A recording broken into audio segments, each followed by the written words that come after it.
All right, good morning, Knoxville. It is 8:30 a.m. on Wednesday, January 28th, and I'd like to call to order the Ethics Committee Subcommittee meeting on the Knox County Code of Ethics and Policies and Procedures meeting. Good morning to y'all. Miss, thank you. Cheer and warmth here in this building is palatable. I would like to turn this over to a roll call, please, of attendance. Michael Biddle, Yes, ma'am. Crystal Gibson, Here. Stephen Goodpaster, Here. Carletta Randall Smelser, Marcus Hilliard, Marcus Kennedy, Here. Greg Stinnett.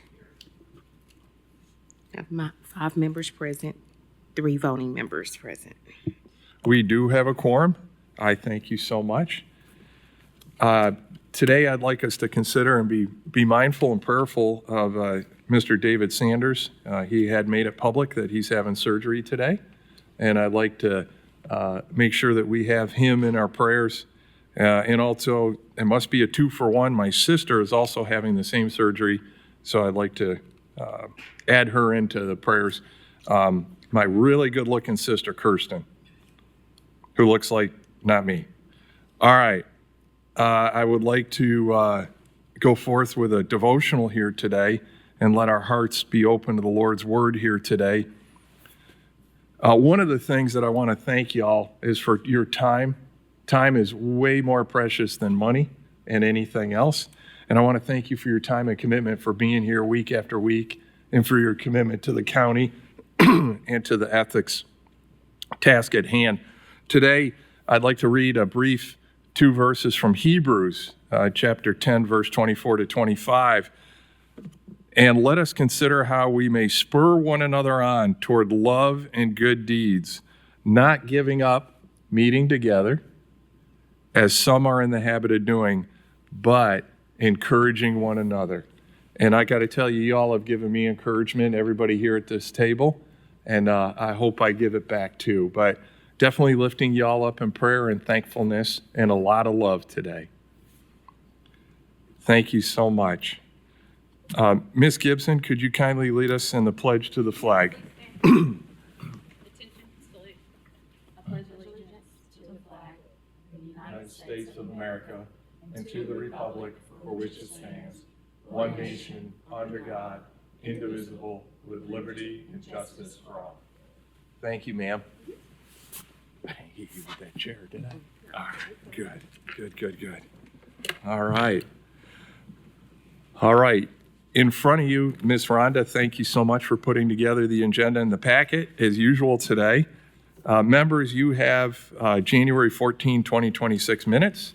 If I could ask you to look at those for a brief amount of time, and when the time is right, if someone would like to make a motion to approve, we'll put that to the floor.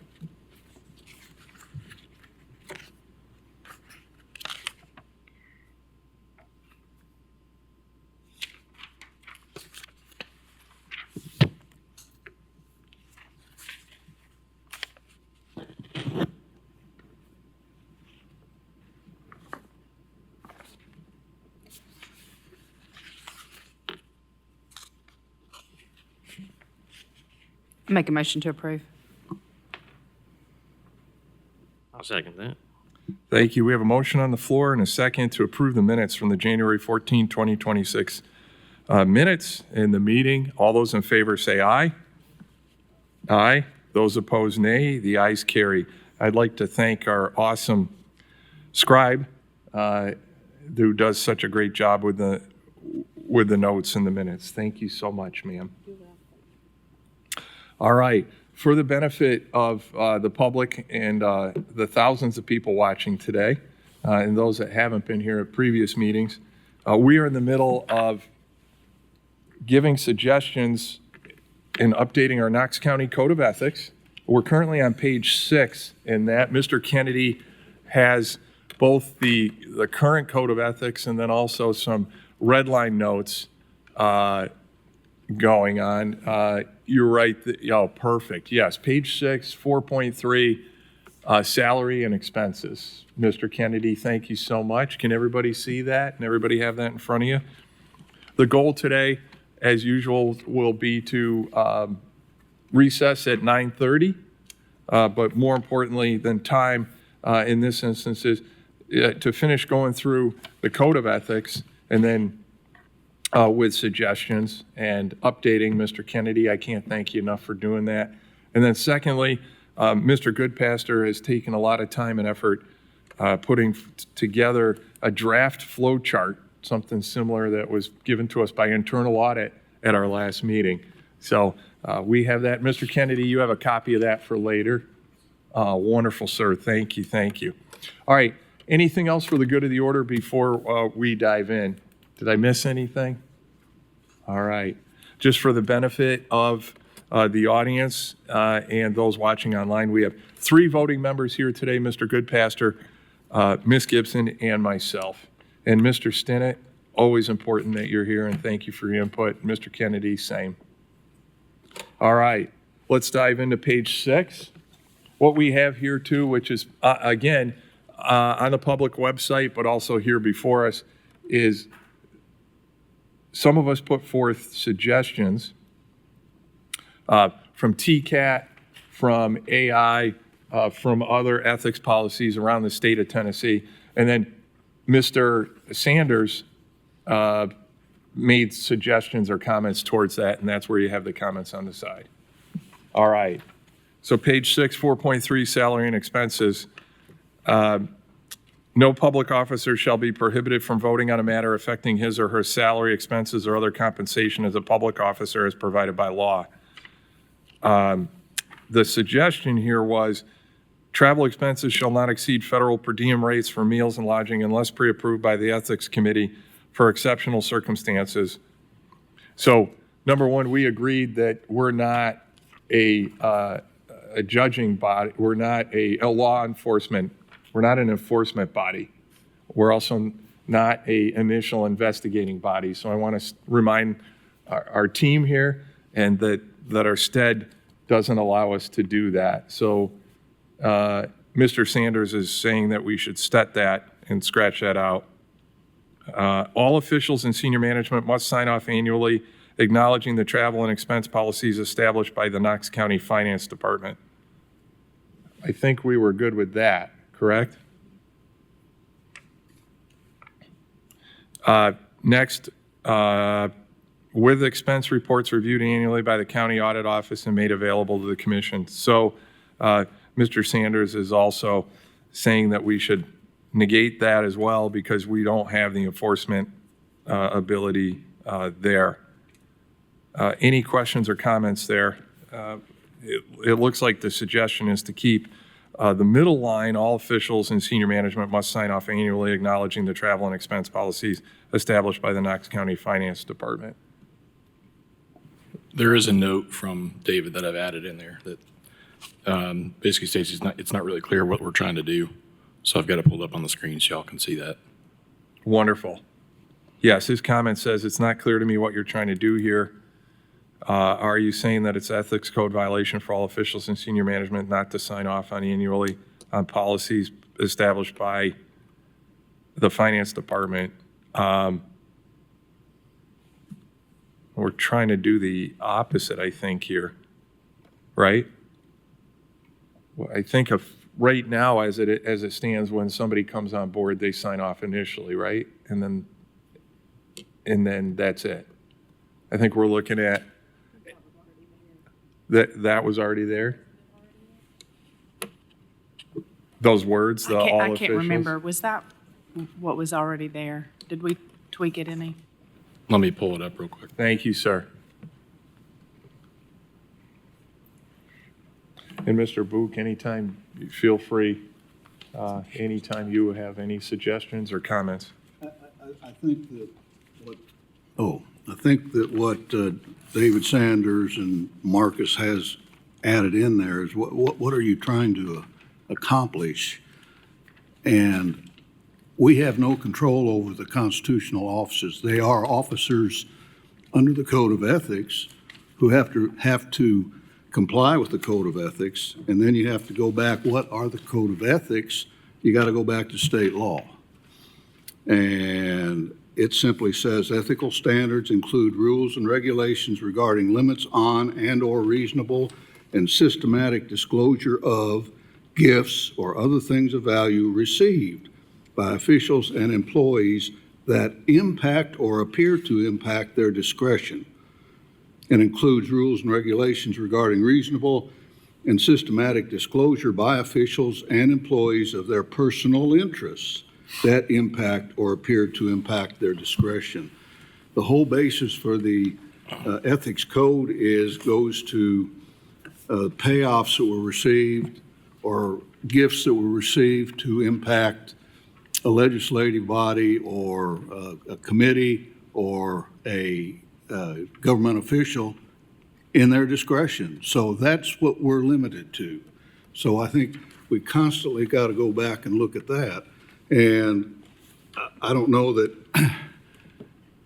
I have a question as to whether you can make a constitutional officer who has total control over his office under state law, make him sign on something that the executive department is put forward. I think that they generally do, but, you know, this thing that came up about hotel, you cannot get a hotel anywhere outside, coming this way, even in Lebanon. If you're going to go to something, you can't get it unless it's a Motel 6 for less than the $250 per diem. So how are you going to control that? Number one, I think David's right when it comes, how do we control this? And how can the ethics committee go past what state law says and says, here's what you're going to do on your travel expenses? And my opinion, and I think what David is implying in here is we don't have authority to do that. And also to buttress, thank you, Mr. Book. Also to buttress, Mr. Book, I ran across something yesterday as I was doing something else for the state. Currently in January, the per diem rate in Knoxville for a hotel is $116. Just to buttress, that's. If you can get a motel other than Motel 6 for $116 in downtown Nashville, I want to know who it is and where it is, because it does not exist. Amen. Amen. So we strike that whole section, just leave that first sentence?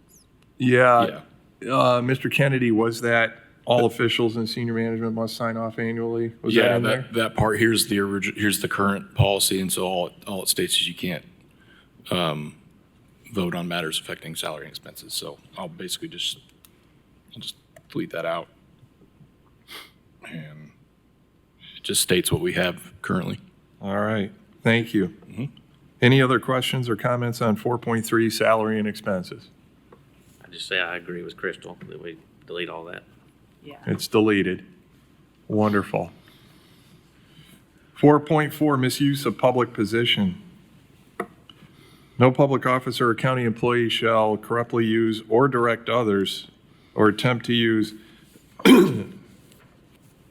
his or her official position or any property or resource which may be within his or her trust or perform his or her official duties to secure a special privilege, benefit, or exemption for himself, herself, or others.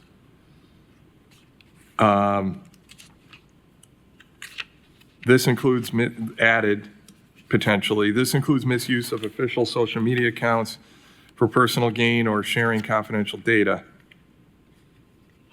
All right, so Mr. Sanders was questioning the or direct others in the first sentence that was potentially added. It strikes me that directing others presumably corruptly is a corrupt misuse of position already. Not sure further elaboration is needed. I agree with him there. Any, go ahead. I disagree. Go. Well, it's just, when on further down, we talk about social media, that public official may not have control of that account, but they can still direct others to post things on their behalf that could be used corruptly. I think that's where we were going with that in the beginning. That's just an example. But, I mean, I think, I understand where you're coming from and I agree, but I think the general term of no public officer or county employee shall corruptly use or attempt to use his or her official position, I think that covers, okay. like, not only about them, but they can't put somebody else out there as well. So I think that covers it, and I think that that's what Mr. Sanders is saying here too.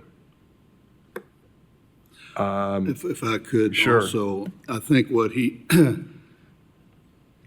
what he's talking about too is, when he says especially during election season, in the past, and I've been on this committee since 2010, during elections, we've had all kinds of complaints come in. They're not grounded. But as I pointed out, and why the prior committee changed the rules, somebody files a complaint against somebody that's running for office. The News Sentinel headline is, John Doe filed, ethics complaint filed against John Doe. Well, by the time I look at it and say it's not even valid, or if the ethics committee looks at it and says it's not valid, that never gets in the newspaper. The only thing that is seen out there is, oh, this person had an ethics complaint filed against them. And that's, I think, what David's getting at in that particular line when he says, especially during an election, because it has been misused. This committee has been misused during elections. And he knows it, I know it, you all know it. So how you deal with it, I don't know. That's up for you all to decide. Thank you, Mr. Book. A lot of that is pointed towards that last sentence that Mr. Book is discussing. This includes misuse of official social media accounts, et cetera. Two things, the concern about what Mr. Book just brought up, and secondly, David seems to think that this is addressed in the next section. And it's buttressed that the county employee handbook and most independent offices already prohibit the sharing of confidential information. I think the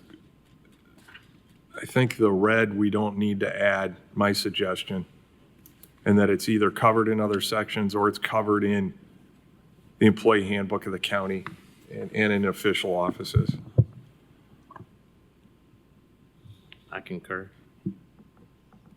Ms. Gibson? Yes.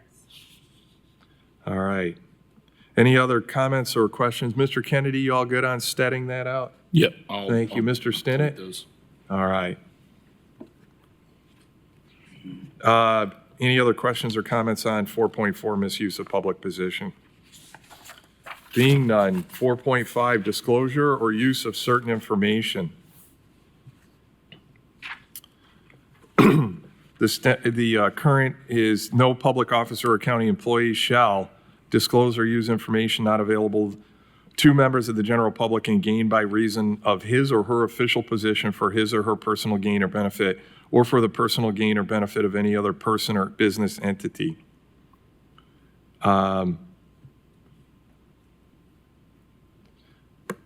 What came up here when I looked up things was just the data privacy protections under federal and state law, which are already in place, and I think already are implied in the first three, oh, that's only one sentence in that first sentence, so I think we're covered. Yeah.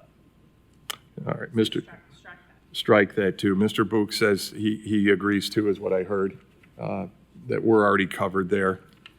Again, some of these I just put out there as we need to talk about it, make sure that it's already implied in the current verbiage. Okay. There's been no suggested changes to 4.6, lobbying by former local officials, prohibition, 4.7, use of government property, 4.8, process. Any suggestions or comments? I have Mr. comment Goodpaster. about 4.7. 4.7. Sure, yes. There's let's see, two things here. The last sentence says, "This includes county vehicles, which must be tracked and reported annually." I think you could reduce that to just be the word vehicles and add it to the first sentence. So I'm suggesting that in this list, it says, "No public official or employee shall make use of the facilities, equipment, personnel, vehicles, or supplies of the county," if we're trying to be explicit about vehicles. I like that. Mr. Stinnett, you good with that, sir? Ms. Gibson? All right. So, Mr. Kennedy, we're going to set that last line, move vehicles after equipment is where I would suggest, if you're okay with that, Mr. Goodpaster? That'd be fine. And I had one other point, too. Yes. It says, "To the extent that the use is incidental or minimal, or is lawfully available to the general public," and, those are like defined terms, incidental and minimal. And I'd like to consider defining those or removing that phraseology. I guess the law director can help us with that. You see, sir, it says incidental or minimal, and those are like defined terms, and I don't know if they're defined anywhere else. With regard to vehicles, that you're correct, that creates a problem. I mean, you've got police officers and deputies that are on 24-hour call, and they take their cars home, and they probably stop at the grocery store on the way and pick up something to take home. And all of that is caught in the GPS, and as we know from the past with the GPS, it can be monitored. You're right, it's kind of unclear, but there are those that have public vehicles supposed to go back and forth to work, or not even back and forth to work, but only on the job. We have one for our investigator. She doesn't drive at home. She comes to work in her car, and then when she has to go investigate something, then she will get in that car, which is GPS monitored, and go to wherever she's got to. But you're right, that's kind of a vague language, it is. So, Mr. Goodpaster, are you suggesting we either delete that, or we define it? Yes, either or. I mean, there's, Well, Mr. Stinnett can help me with this. It's my current understanding that county, like sheriff's office vehicles, they're not currently GPSed. So maybe that's why that's a different sentence. Maybe that's why it's in a different All sentence. other vehicles are GPS. Right. So that is probably why this includes county vehicles, which must be tracked and reported annually, but that doesn't fall under Okay. every department. I stand corrected on that, so. I think in as much gray as we have with a lot of this. Right. The incidental, and I think there's a lot of other points we should continue on, and we can maybe just, maybe circle back to that would be my suggestion for the time being. I would actually put forward to delete those two words, is what I would put forth for discussion. So just private use or gain? Except to the Except extent for that the- is lawfully available to the general public. Yeah, I like that. Yeah, All right? you got that. Good. Mr. So are Good- we leaving the vehicles? Right after equipment. Okay.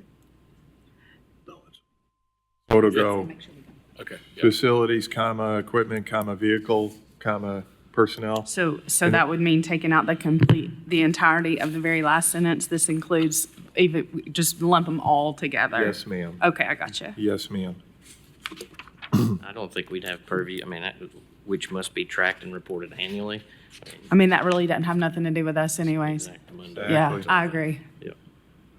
All right. Anything else on 4.7?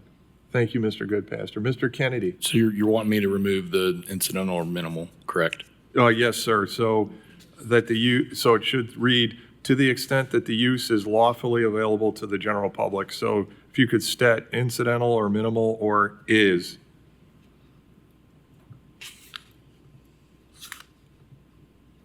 That good? It's always great to have people smarter.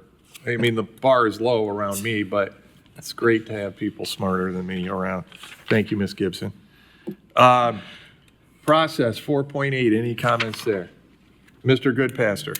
I do. I think that there's an awful lot right here, but the title of this section, I think, could potentially be acknowledgement. And then it needs some paragraph work here. I think what a lot of the problem is there's like three different kind of core focuses. You know, there's like employees, there's people who are elected, and then a lot of this is trying to do it all in one fell swoop, and it makes it convoluted. So let's get to specifics, I guess. In the first line, at the end of the line, it says addenda. Within 30 days of these addenda going into effect. I mean, what are we talking about? Must sign an employee acknowledgement. So then that tells me that this sentence is about an employee of Knox County. Okay. Follow that down to where it says, in addition, prior to their employment. I mean, that ought to be a paragraph.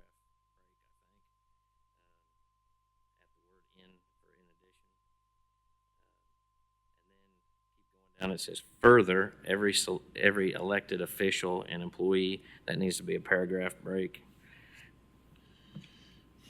So step back just for a second, sir. In addition, prior to this employment, is that already in conflict with the 30 days of the addenda going into effect? Yeah, I mean, there's a lot in, right? Yeah. My head hurts. So I think we've got some conflict here. It feels a lot to me like a lot of this is about employment with the county, which is very specific. And then later on, it comes down and talks about like officials and training.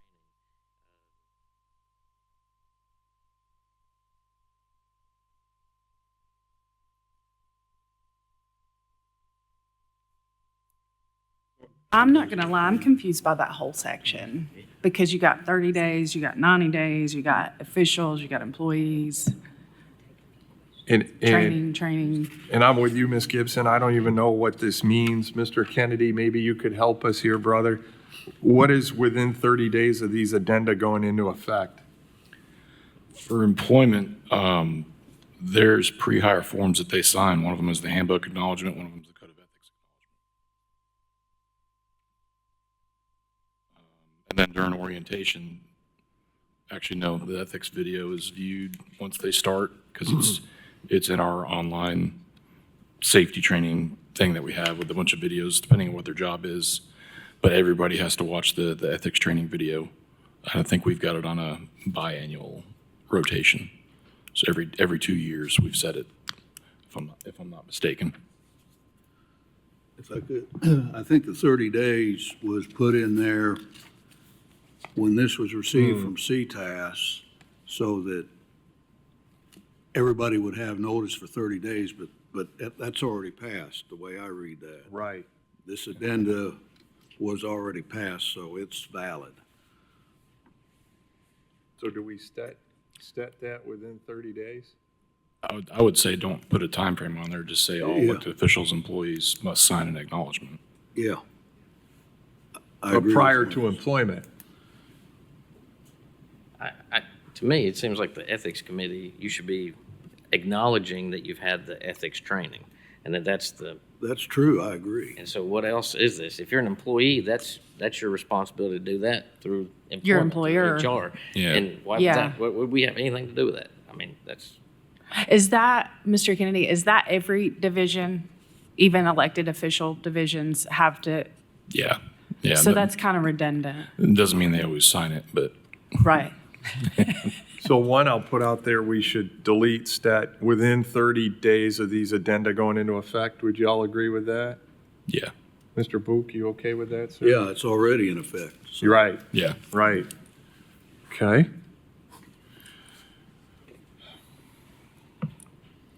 Must sign an employee acknowledgement stating they have received a copy of the policy, that they've either read the policy or have it read to them, and that they agree to abide by the terms as a condition of their employment. Are we okay to there? Yeah, and then I suggest a paragraph break. Paragraph break there. Yep, done. Mr. Goodpaster, you had another, It would be, the next paragraph would be at further.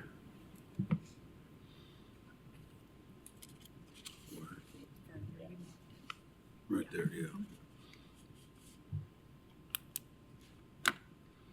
Well, can we go back to that second part? In addition, prior to their employment, would that not also fall under each individual division head? And how in the world is the ethics committee going to keep up with all that? well, Marcus, I mean, I went through the ethics training when I first came on, Right. and Tony was doing Tony it? was doing it, yeah. But he's the one that kept all the records of who appeared at that. I mean, that, I don't know who. It's just an acknowledgement form that goes into their Yeah. personnel file. Goes in the personnel file. Yeah. Okay. Yep. so part of it, Ms. Gibson, I understand where you're coming from. Part of it is setting a standard, and then other people To ensure need that the to. divisions do do keep track their- of it? Yeah, and then, again, we're not the enforcement arm, but that it sets a standard and that others need to, if a complaint's filed, or they have a basis to file a complaint, which the standard is, you've got to Okay, do it's in this here, stuff. so make sure that you. Yeah. Okay, I understand. Yeah, yeah. I think that is a little redundant, honestly, because the acknowledgement says that they're going to abide by the terms in the code of ethics and in the handbook. And so I don't know if that section's really completely needed. We could, Which one are you there, Mr. Kennedy, in addition? in addition to, prior to their employment, I mean, that to me, that reads the same as the first paragraph. So the first paragraph doesn't have a time limit on it, though. So do we smush the two together? I think so. I think we could strike this one and just say, the original copy or the acknowledgement will be added to your personnel file or the respective records custodian for that department, because some of the separate elected offices are their own records custodian. We're not, because we're under the executive branch. So the first paragraph says you need to sign this. The second paragraph says within this defined time period, which is prior to employment, right? Mm-hmm. So can we just put prior to employment in that first sentence? I mean, technically, they don't even really sign it prior to employment. They assign it once the offer is accepted. So we do a conditional offer letter once that they are cleared for hire. So yeah, I guess it would be prior to employment then. Once they're cleared, so background check, drug screen, physical, whatever else, then we would send them these forms and stuff for them to sign. So it would be before they start. So could we delete the second paragraph, put in there, in the first paragraph, must sign, so all elected officials and employees in Knox County must sign an employee acknowledgement, comma, prior to employment? I'm trying to, I don't see where the timing makes all that. I mean, if you're gonna sign an employee acknowledgement, that means I'm an employee and I'm signing it and I acknowledge it. I don't know do we need to have the prior? okay, Yeah, it's a Gotcha. term and condition of employment, so you kind of have to sign it. all right, so we can just get rid of that second paragraph? All right. I often abide by the rule of sometimes less is more. So you want to strike the entire second paragraph? And I would anybody else have I agree. an urging against that? The only thing that I would, word is the second. The second one ends at further. The second one, the new second paragraph would start with further? Okay. Do we need to leave anything in there about the copies, or is that kind of just a? I think that's Just kind as- of it should- implied. I mean, gotcha. I Yeah. don't know. David, what do you think? I mean, I don't think we need to specifically state it's going to go in their personnel file.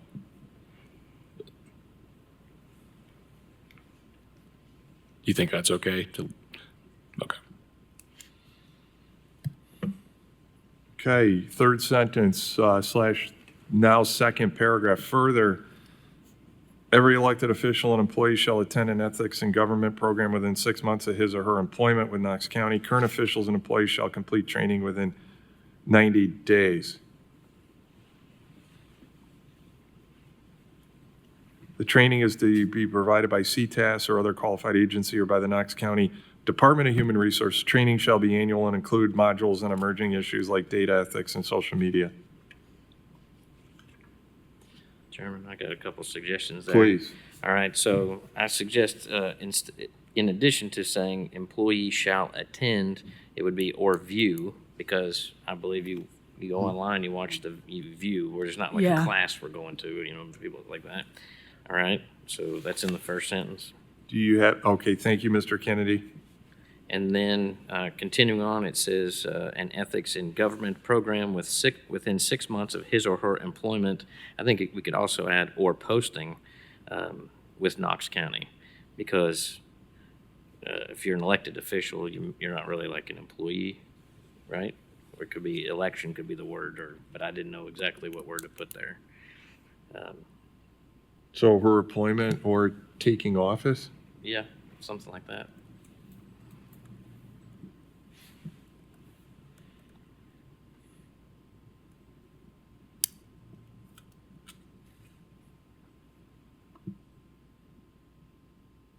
What's another word for appointment?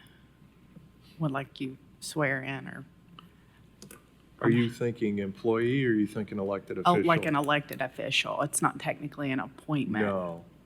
What's another word? My brain is froze. I said posting. That was my best.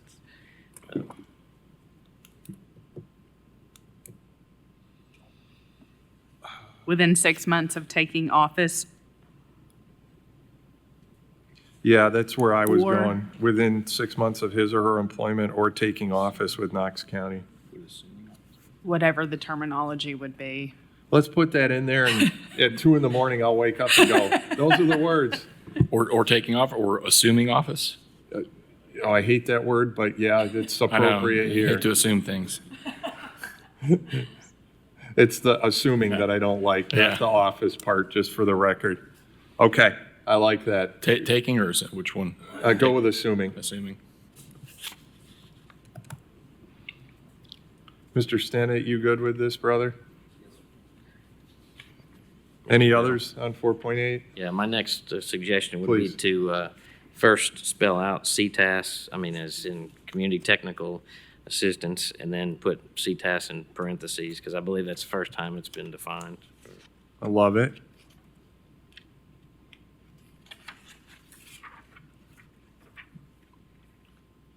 What is the S? Service. Service, okay, thank you.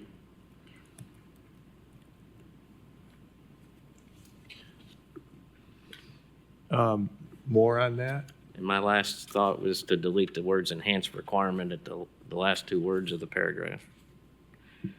I'm all for that. Mr. Stennett, Ms. Gibson? Because I think the data ethics and social media covered it. Fair, well said. So when it says Current officials and employees shall complete training within 90 days. Where does that stem from? 90 days of what? I don't Like know. a fiscal year or January or?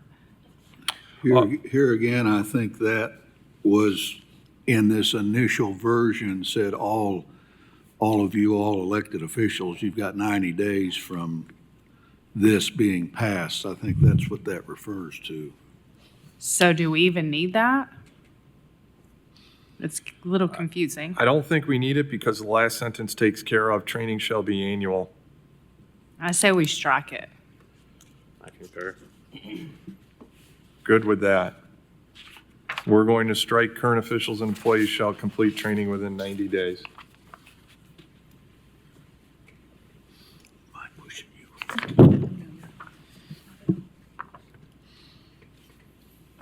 Are we going into the next number? Yes. We're going into 5. Nepotism. All right. For the good of the order, we have 21 minutes left and lots of good stuff left to do. Section 5, nepotism, there's no suggestions for change currently. Does anybody have any? I do. Go ahead. No, you go. Okay. Mr. Goodpaster. Thank you. Well, my first suggestion is, third line down, it says advancement of his or her relative. I made the note, or household. I think we asked the law director's office to go through and make sure on definitions wise, what is the definition of a household or a relative? I'd make that comment. And then the next whole paragraph is an explicit definition of the term relative. And I think that ought to be just a definition that's in the definitions section, as opposed to putting it in this subsection. You stole my stuff. Oh, love it. Great minds are thinking There alike. is, I told you, lifting us all up.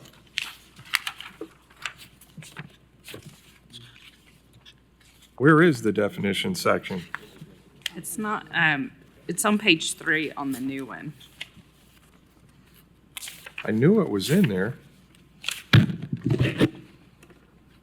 While we're looking at definitions, I think that it would be something for this committee to consider to put in a definition of ethical standards, which is what the statute says. Oh, like that. In 817-102A3. And I can send that to you. I read it to you earlier, but Could Oh. you send that to Mr. Kennedy, sir? I sure will. Thank you, sir. Did we remove, in my first, I have salary, don't ask me what my notes mean, because I can't tell you, but we had a number 4, personal interest in anything of value. So under 3, did we remove anything of value? I don't remember There that. were two paragraphs that were broken up, and then we moved that entire section over. It was like what was not allowed. Oh, okay. We combined them, right? Yeah, well, there was, so 4, I think I changed materially. Which one's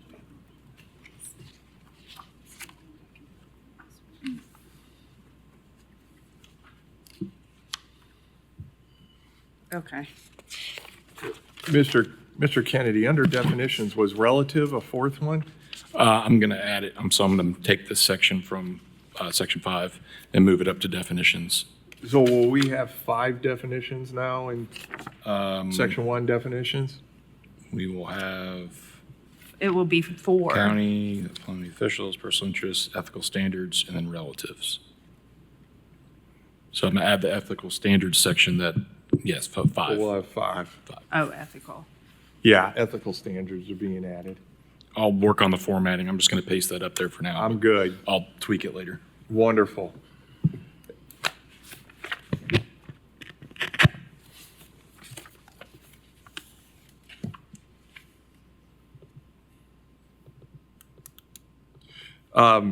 Did we come to consensus or any direction on adding household?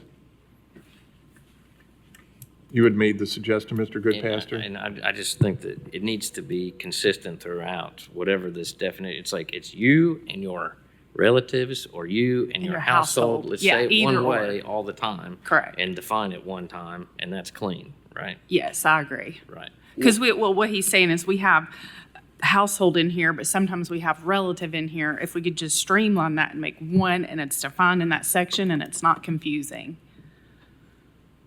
All right, I just want to make sure I'm clear on here that, in my mind, household and relative can be 2 different things. Right?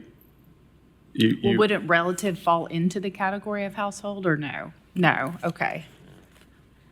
Now you've confused me, Right, thank you. because you've got a daughter-in-law that lives down the I road. gotcha. that So I'm- both of those need to Both be. of those, I think, would need to be in there. Perhaps. So we need to define both of them. It depends on the applicability of what we're trying to say, but we just need to be consistent throughout, is my point. Well, so it's duality, right? I think we have relative defined. but you can also concern, you have a non-relative living in your household, is where my mind goes. That's true. I'm not married to the person, I mean, I am, love you, Wendy. I'm not married to the person living in my household, but it's well knowledge that she lives with me. And Maybe you have a family friend or something that's staying, I mean, right. So couldn't you just say member of the household? Or relative. Yeah, I think Or relative tends to be throughout. more broad. Throughout. Yes. Broader. Yeah, relative is more broad, you know, it's my Yeah. cousin, I'm doing this deal over here, my cousin's getting a new car, whatever it is, that kind of thing. That would be what you're trying to capture with that Yeah, term. so instead of condensing it, just add everywhere where it deviates from either household or relative, just add household, Or relative. correct. Yeah, and then it'll be defined. I think that's okay. We could also like just do a global search real quick and see how many times households in the code and how many times relative is as well, and see how they apply. Sure, But absolutely. Would you like Mr. Kennedy to do that right now? Should we? Mr. Magic Fingers? what you need?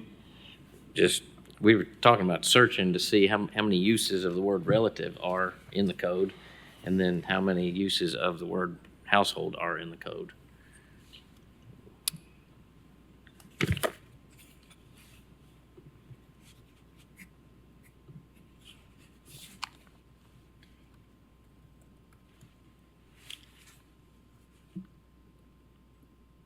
Looks like 4 results. Relative and transfer. What about household debt?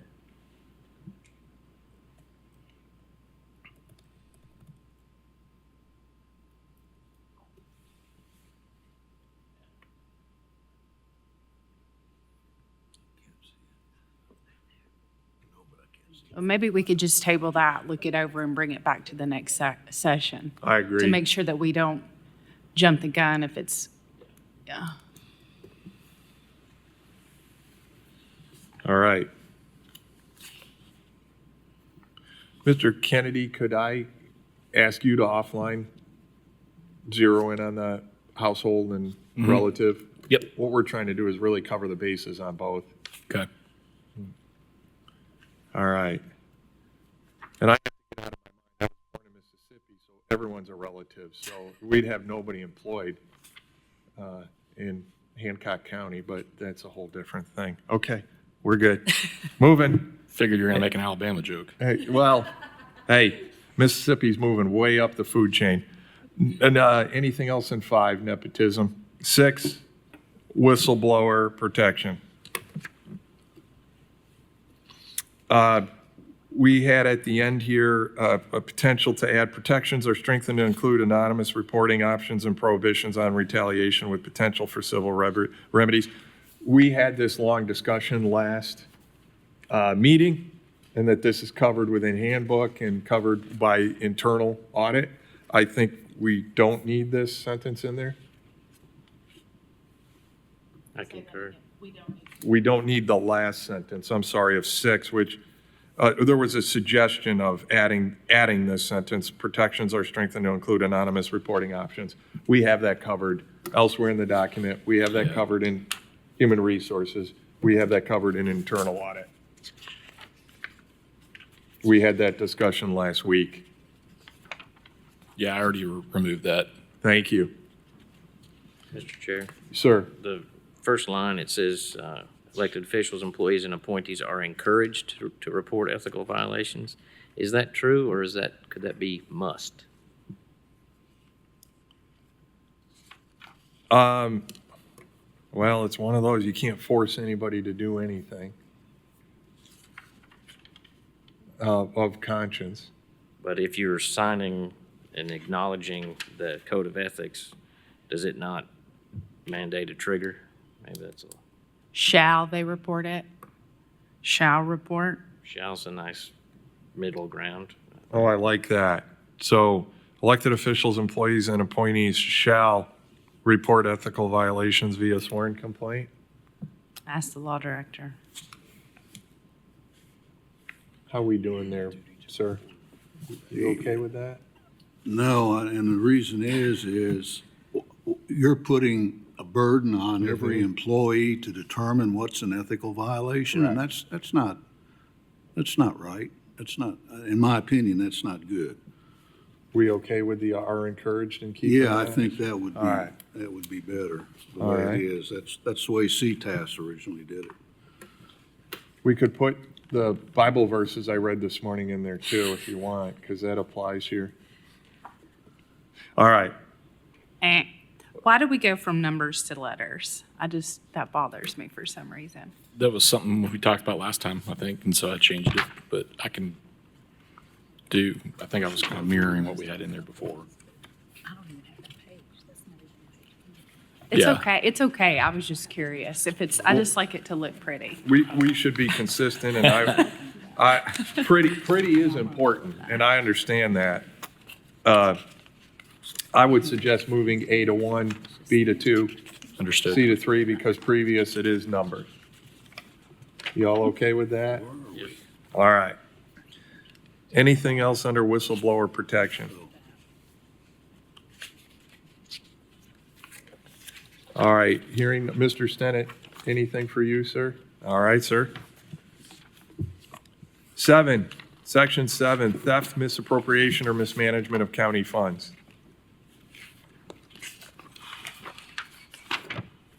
Now, this includes duty, zero tolerance, public money, failure to report fraud hotline, as outlined up here on the screens. Does anybody have any suggestions on additions, edits, or stats? This entire section is only focused on Knox County employees. And to me, it's like in that purview, in that entire realm. What's your suggestion, sir? I think it could be stricken. I mean, I don't see where it seems duplicative.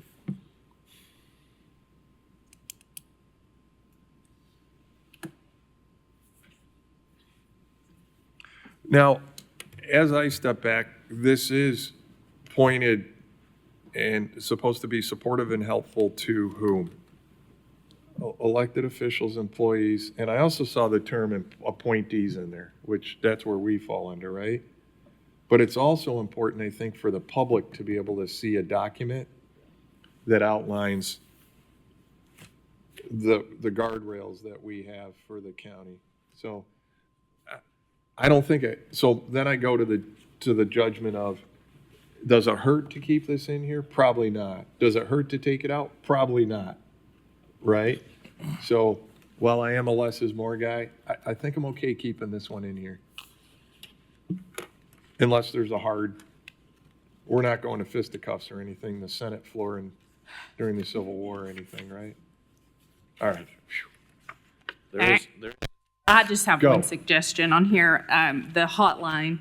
Yeah. So if somebody doesn't have access to the internet, it says, basically it's alluding to website here. I would just add that if there's a phone number for the fraud hotline, that be added in here in the event somebody gets a hard copy, or at the very least, please visit our website here and list the actual website versus just, because if this is online, obviously most know to click on that, but some demographics wouldn't know to click on that if they're looking at a piece of paper.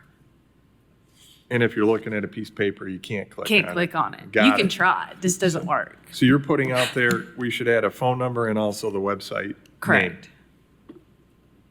I'm good. Y'all good with that? All right. Anything else in section 7? Section 8.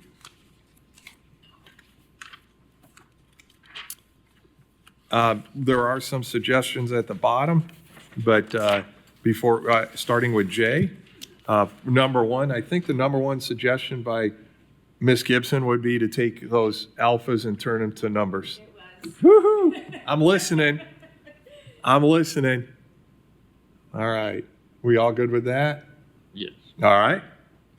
Next, any suggestions before we get to J? Mr. Goodpaster? Current letter G, Yes. I would just break that into two, where it says the Knox County Mayor shall appoint one employee, and then the Knox County Sheriff, and then the Knox County Commission. That could be cleaner. Where's the sheriff? And we got one. You know, okay.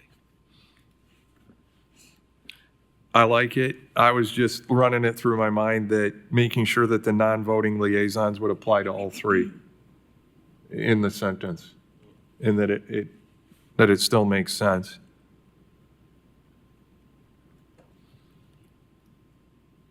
So just to be clear, you would like to put the Knox County Mayor shall appoint one employee. To serve as a non-voting liaison to the Ethics Committee. Boom. Well, I think we can do the non-voting liaisons at the end to encompass all three. If, I just think they could live separately and it'd be cleaner. That way you can go 1, 2, 3, and you know how many people you got. It's not going to hurt anything adding that in there to each sentence. I'll work on that. I think I got an idea how to create that kind of like a subsection almost of, title it, composition of the board or whatever. So I'll play around with that. Thank you, sir. And feel free to make those three separate sentences. Yep.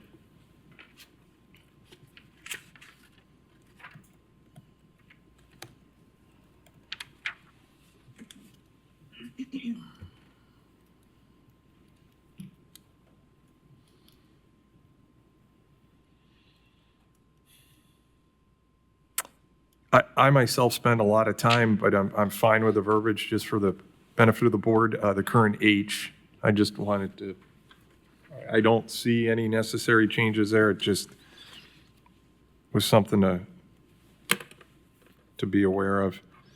Down under J, notice of all vacancies on the Ethics Committee shall be published in a newspaper of general circulation and posted online to the Knox County website. Do we need to add in general circulation in Knox County? Oh, to be specific. Yeah.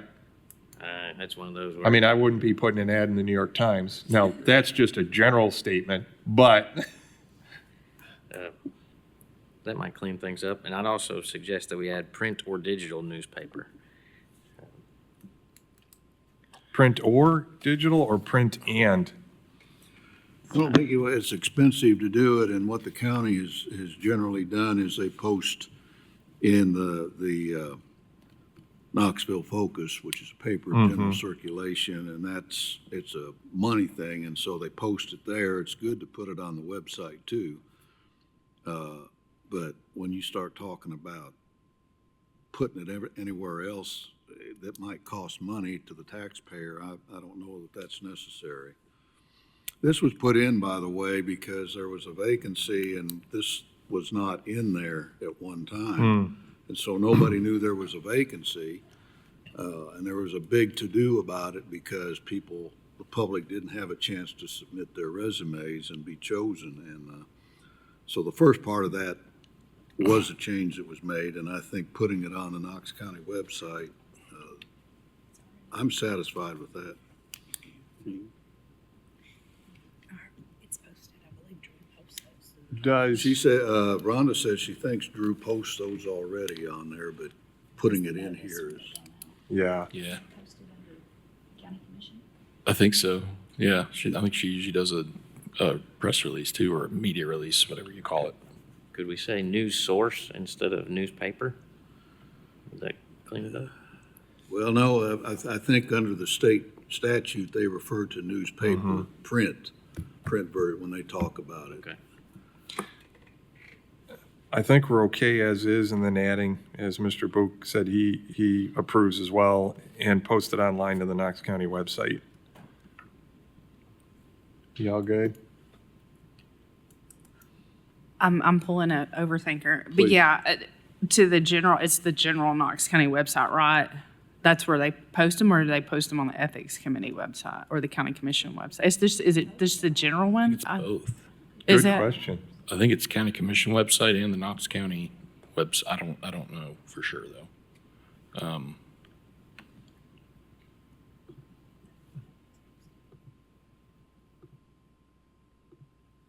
I was just thinking maybe the official Knox County government website or something, just so they, like, if you Google Knox County, you're gonna get 8,000, million, 100 Yeah. places. Yeah, notices are there on the commission website. So if there's a notice for a vacancy, that's usually where it appears. So do we, again, I don't want to get too, but I understand where Ms. Gibson's coming from. And posted online in the Knox County website, comma, the commission notices and the ethics committee page? Because I think, Ms. Gibson, and I never would assume what anybody else would think, Ms. Gibson wants this out there for the public to see as much as possible, wants to ensure that it's not just buried on the ethics page. That's correct. You got to tell Wendy I did good. Maybe posted online to the official Knox County Commission website. If I can I don't know, we can revisit that too. I just would like to clarify it for him. I think if we at least list those two.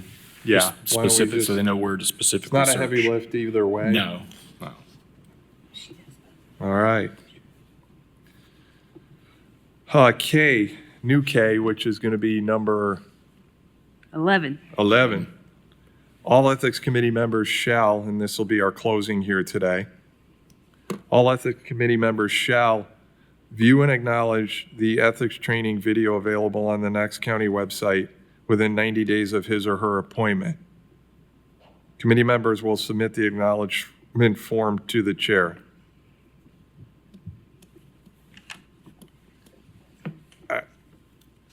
I'm not opposed to that at all. A, I think we need to do it, right? Yeah. And then B, I don't see any harm having it there.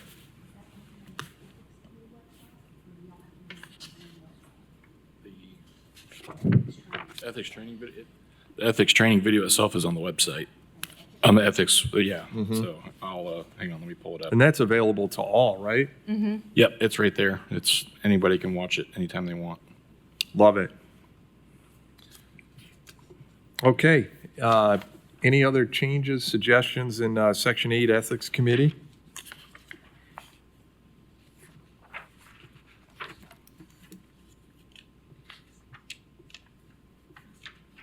We got one, we got another page that goes to 15. If you just want to end on a good, Well, we're ending right here. Oh, no. Absolutely. We're ending right here today. So we'll start on the top of page 11. And our next meeting is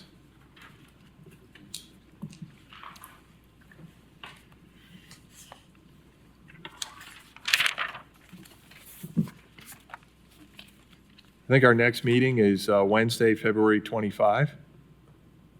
We have a regular meeting on the 11th. Right. All right, so February 25, we'll start here.